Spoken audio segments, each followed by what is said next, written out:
পাশের দেশ যদি ইসরায়েল হতো তাহলে আমরা বাংলাদেশের মুসলমানরা বর্ডার ভেঙে হলেও তাদের সাথে যুদ্ধ করতাম ইনশাআল্লাহ।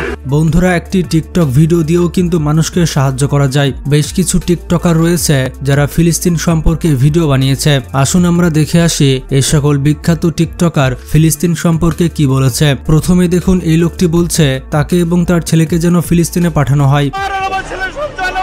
আমার ছেলেকে আমাকে ফিলিস্তিনে পাঠানোর ব্যবস্থা করেন, আমি আমার পাসপোর্ট সহকারে নিয়ে আসছি ভাই। আর শৈলে মানতেছে না ভাই, আগুন লাগছে ভাই। ফিলিস্তিনে যেভাবে ছেলেরা মৃত্যুবরণ করতেছে ভাই, আমার আর আমার ছেলের সন্তান ভাই। আমি সাধারণ একটা লোক, আমি একজন গরিব, আমি একজন মুসল্লি হিসেবে বলতেছি ভাই। এবার দেখুন আবু তাহা মোহাম্মদ আদনান কি বলছে। তিনি বলছেন শত্রুর বন্ধু কিন্তু শত্রু। ইসরায়েলের সাথে যারাই হাত মিলিয়েছে এবং যারাই তাকে বন্ধুরূপে গ্রহণ করেছে, এই শত্রুদেরকেও আমাদেরকে শত্রু হিসেবে চিহ্নিত করতে হবে। একটা কথা স্পষ্ট করে জেনে রাখবেন, আপনার শত্রু এবং আপনার শত্রুর বন্ধু আমার শত্রু। আমাদের শত্রু যেমন আমাদের শত্রু। এবার এই চাচা কি বলছে দেখুন। যে মসজিদে রাসূল সাল্লাল্লাহু আলাইহি ওয়াসাল্লাম নামাজ পড়েছে, সেই মসজিদ আজকে ইহুদিরা ভেঙে ফেলছে। মসজিদে আকসা, যে মসজিদে বিশ্বনবী হযরত মুহাম্মদ সাল্লাল্লাহু আলাইহি ওয়াসাল্লাম মেরাজে গেলে উনি নামাজ পড়ে যাইতেন, তো সেই মসজিদ আজকে ইহুদির বাচ্চারা ভেঙে ফেলছে। আর আমরা মুসলমান দাবি করি আমরা ঘরে বসে আছি, কেন বসে থাকবো?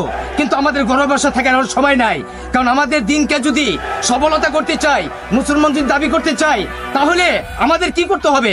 যুদ্ধ করতে হবে। এবার দেখুন 7 আপ নিয়ে টিকটক ভিডিও তৈরি করা হয়েছে। 7 আপ দে তো। কি 7 আপ? এই যে 7 আপ। 7 আপ যে খাই ও শয়তানের বাপ। আরে ফালাইতাছুন কে? টিয়া না দিয়া? এই 7 আপ বেসস, এই তো তোর অপরাধ। এরপরতে দোয়ানো দে 7 আপ না দি। 7 আপ যে বেসবো ও শয়তানের বাপ। এমনও কিছু টিকটকার রয়েছে যাদের ফিলিস্তিন সম্পর্কে কোনো যায় আসে না, তবে যখন কোনো নতুন গানের ট্রেন্ড আসবে তখন সেই গানের উপরে 10-15টা ডেডিকেটেড ভিডিও বানাবে। এই টিকটকার আবার বলছে ফিলিস্তিনের ভিসা ফ্রি করে দেওয়া হোক, কারণ আমরা সবাই সেখানে যেতে চাই। ফিলিস্তিনের ভিসা ফ্রি করে দেওয়া হোক। আমরা বাংলাদেশে মুসলমানরা যুদ্ধের জন্য প্রস্তুত। যেমন বাংলাদেশকে স্বাধীন করেছি, ঠিক তেমন ফিলিস্তিনকে স্বাধীন করব ইনশাআল্লাহ। এবার ওমর অন ফায়ার বলছে দোকান থেকে কোকা কোলা কিনে এনে সেটা নষ্ট করার কি মানে হয়। ওমরের এই ভিডিওটি কিন্তু অনেকে পছন্দ করেছে। দোকান থেকে কোকা কোলা কিনাই না, ওইটা নষ্ট করেই তোমরা বয়কটের ভিডিও করো। বুঝলাম না ভাই, তোমরা কি বয়কট করো নাকি প্রমোশন করো? এবং অনেকে তার এই ভিডিওটির সাউন্ড ব্যবহার করেছে। দোকান থেকে কোকা কোলা কিনাই না, ওইটা নষ্ট করেই তোমরা বয়কটের ভিডিও করো। বুঝলাম না ভাই, তোমরা কি বয়কট করো নাকি প্রমোশন করো? বন্ধুরা, ফিলিস্তিন সম্পর্কে ওমর অন ফায়ার বেশ কয়েকটি ভিডিও তৈরি করেছে, যেগুলো মানুষ অনেক পছন্দ করেছে। কারা কারা ওমরের ভক্ত কমেন্টে জানান। তিনে মানুষ মরতেছে, কোনো পাখি না। আর এটা দেখার পরও যদি তোমার মন না কাঁদে, তাহলে তুমি মানুষ না। এই টিকটকার বলছে এই দেশে শুধুমাত্র দোয়া করতে পারবো না ফিলিস্তিনে যে পাশে দাঁড়াতে। এ দেশে তাকে দোয়া করতে পারবো না ফিলিস্তিনে যায় পাশে দাঁড়াতে।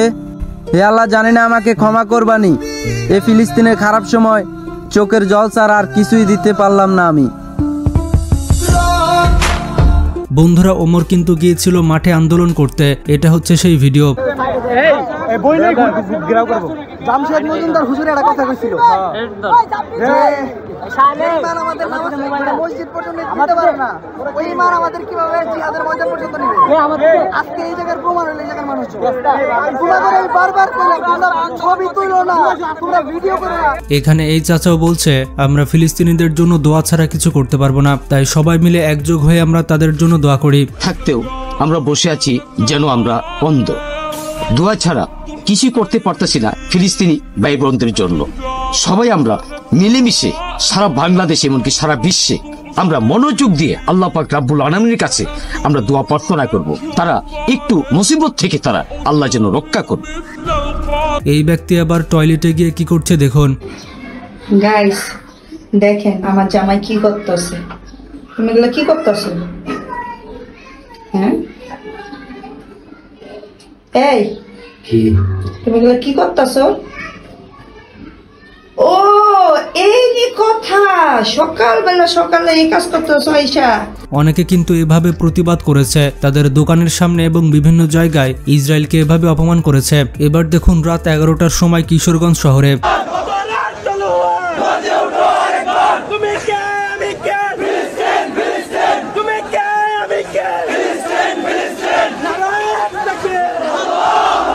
এবার দেখুন হাসু আপা কি বলছে। হাসু আপার মুখ থেকে ফিলিস্তিনের কথাগুলো শুনুন। Gaza, we always against any genocide. What is happening in Gaza, I feel it's a genocide, so we never support it. The Gaza people, Palestinian people, they have the right to live. It's a very sad thing. So world should help them and stop this invasion. And আমি তো হাসু আপার ভিডিওটি দেখে হাসছি, কারণ যেই মানুষ হাজার হাজার ছাত্রকে মেরে ফেলতে পারে সে আবার নাকি ফিলিস্তিনিদের জন্য দুঃখ প্রকাশ করছে। আজকে বাংলাদেশে ফিলিস্তিনের পক্ষে যেমন বিক্ষোভ মিছিল হয়েছে, এটা বাংলাদেশ আজীবন মনে রাখবে। আর যতবারই মুসলিমদের উপর আক্রমণ হবে, বাংলাদেশ ঠিক এইভাবেই পাশে দাঁড়াবে। ফ্রি ফিলিস্তিন। এখানে আবু তহা হুজুর বলছেন শেষ জামানার সব থেকে গুরুত্বপূর্ণ জায়গা হচ্ছে প্যালেস্টাইন। মূল জায়গা হচ্ছে ফিলিস্তিন। শেষ জামানার সবচেয়ে ইম্পর্টেন্ট জায়গা হচ্ছে প্যালেস্টাইন। শেষ জামানার যত বড় বড় ঘটনাগুলো ঘটবে, ইমাম মাহাদির আগমন, মুসলিম বাহিনীর বিজয়, জেরুজালেম পুনরুদ্ধার, ইসলামিক খেলাফত প্রতিষ্ঠা, ঈসা আলাইহিস সালামের আগমন, সব ওই জায়গাকে কেন্দ্র করে। সবকিছুই ওখানেই দাজ্জাল বের হবে, দাজ্জালকে আবার মারাও হবে সেখানে। এখানে এই ভাইটি সবাইকে আহ্বান করছে আল আকসার পক্ষে রাজপথে নেমে আসতে। মসজিদ আল আকসার পক্ষে রাজপথে নেমে আসেন। আমাদের ভাইরা ডেকেছেন, আমরা সেইটাকে সাড়া দিয়েছি। ইয়া আহলা গাজ্জা, হে বাইতুল মাকদিসের অধিবাসীরা, হে সম্মান ও মর্যাদার অধিকারীরা, আপনারা সাক্ষী থাকেন। শাহজালালের মাটি থেকে আপনারা সালাম দেন, হাজী শরীয়তুল্লাহর মাটি থেকে আপনারা সালাম দেন, মুসলিম বঙ্গ থেকে আপনারা সালাম দেন। বন্ধুরা, ফিলিস্তিন সম্পর্কে আরো অনেক ভিডিও তৈরি করা হয়েছে। কারা কারা ফিলিস্তিনকে সাপোর্ট করেন তারা কিন্তু কমেন্টে জানাতে ভুলবেন না। আর নতুন দর্শকদের কাছে অনুরোধ থাকবে চ্যানেলটি সাবস্ক্রাইব করার। আর ভিডিওটি ভালো লাগলে বেশি বেশি বন্ধুদের সাথে শেয়ার করতে পারেন।